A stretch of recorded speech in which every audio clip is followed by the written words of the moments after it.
April 1ஆம் தேதி வரும் புதிய மாற்றங்களை இந்த வீடியோவில் பார்க்கலாம். கேஸ் சிலிண்டர் நிறுவனங்கள் ஒவ்வொரு மாதமும் முதல் தேதியில் சிலிண்டர் விலையை மாற்றி அமைக்கின்றனர். இருப்பினும் மார்ச் மாதத்தில் கேஸ் நிறுவனங்கள் வீட்டு உபயோக சிலிண்டரின் விலையை ரூ. 60 உயர்த்தினர். இதன் விளைவாக பல நகரங்களில் சிலிண்டர் விலை ரூ. 900 தாண்டியுள்ளது. எனவே ஏப்ரல் மாதத்தில் சிலிண்டர் விலை குறையுமா என்று மக்கள் எதிர்பார்க்கின்றனர். புதிய வருமான வரி சட்டம் 2026 ஏப்ரல் 1 முதல் அமலுக்கு வரவுள்ளது. இது பழைய வருமான வரி சட்டத்திற்கு மாற்றாக அமைக்கும். புதிய வருமான வரி சட்டத்தின் கீழ் வரி தொடர்பான விதிமுறைகளில் மாற்றங்கள் ஏற்படும். வரி விதிப்பு முறையை எளிமைப்படுத்துவதே இதன் முக்கிய நோக்கமாகும். வருமான வரி தாக்கல் செய்வதற்கான கடைசி தேதி மாறுகிறது. ITR 3, ITR 4 படிவங்களின் கீழ் வரும் கணக்கு தணிக்கைக்கு உட்படாத வரி செலுத்துவோருக்கான வருமான வரி தாக்கல் காலக்கெடு நீட்டிக்கப்பட்டுள்ளது. இந்த வரி செலுத்துவோர் இனி ஆகஸ்ட் 31 வரை தங்கள் வருமான வரி விவரங்களை தாக்கல் செய்ய முடியும்.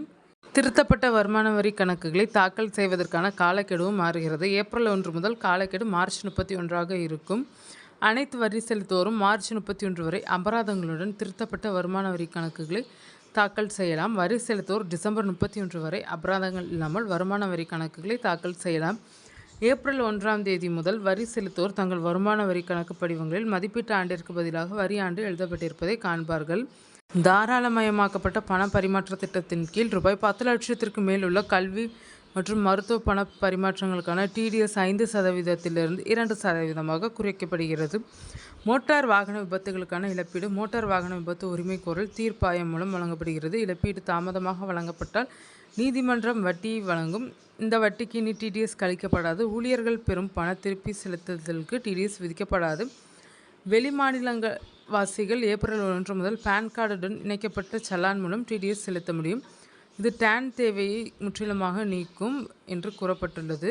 ஓய்வூதியத்திற்கு வரி விலக்கு இல்லை. ஆயுதப்படைகளின் ஓய்வூதியம் தற்போது அனைவருக்கும் வரி விலக்குடன் இருந்தது. இருப்பினும் பொது உடல் குறைபாடுகள் காரணமாக சேவையிலிருந்து விலகிய ஆயுதப்படை வீரர்களுக்கு மட்டுமே வரி விலக்கு கிடைக்கும்.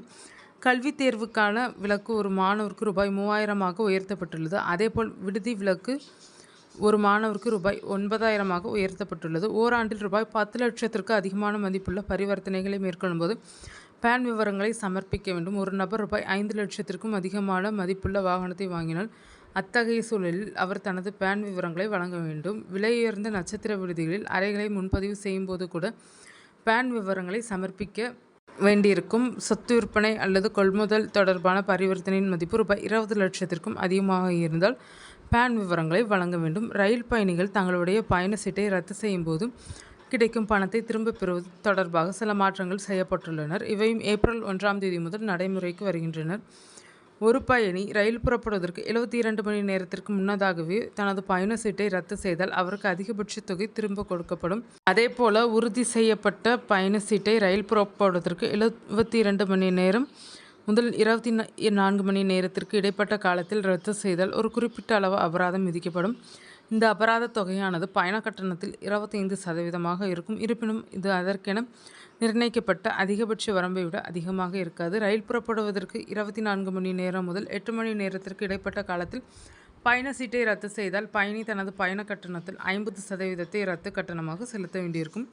உறுதி செய்யப்பட்ட பயண சீட்டை ரயில் புறப்படுவதற்கு 8 மணி நேரத்திற்கும் குறைவான கால அவகாசத்தில் நீங்கள் ரத்து செய்தால் உங்களுக்கு எவ்வித பணமும் திரும்ப கிடைக்காது.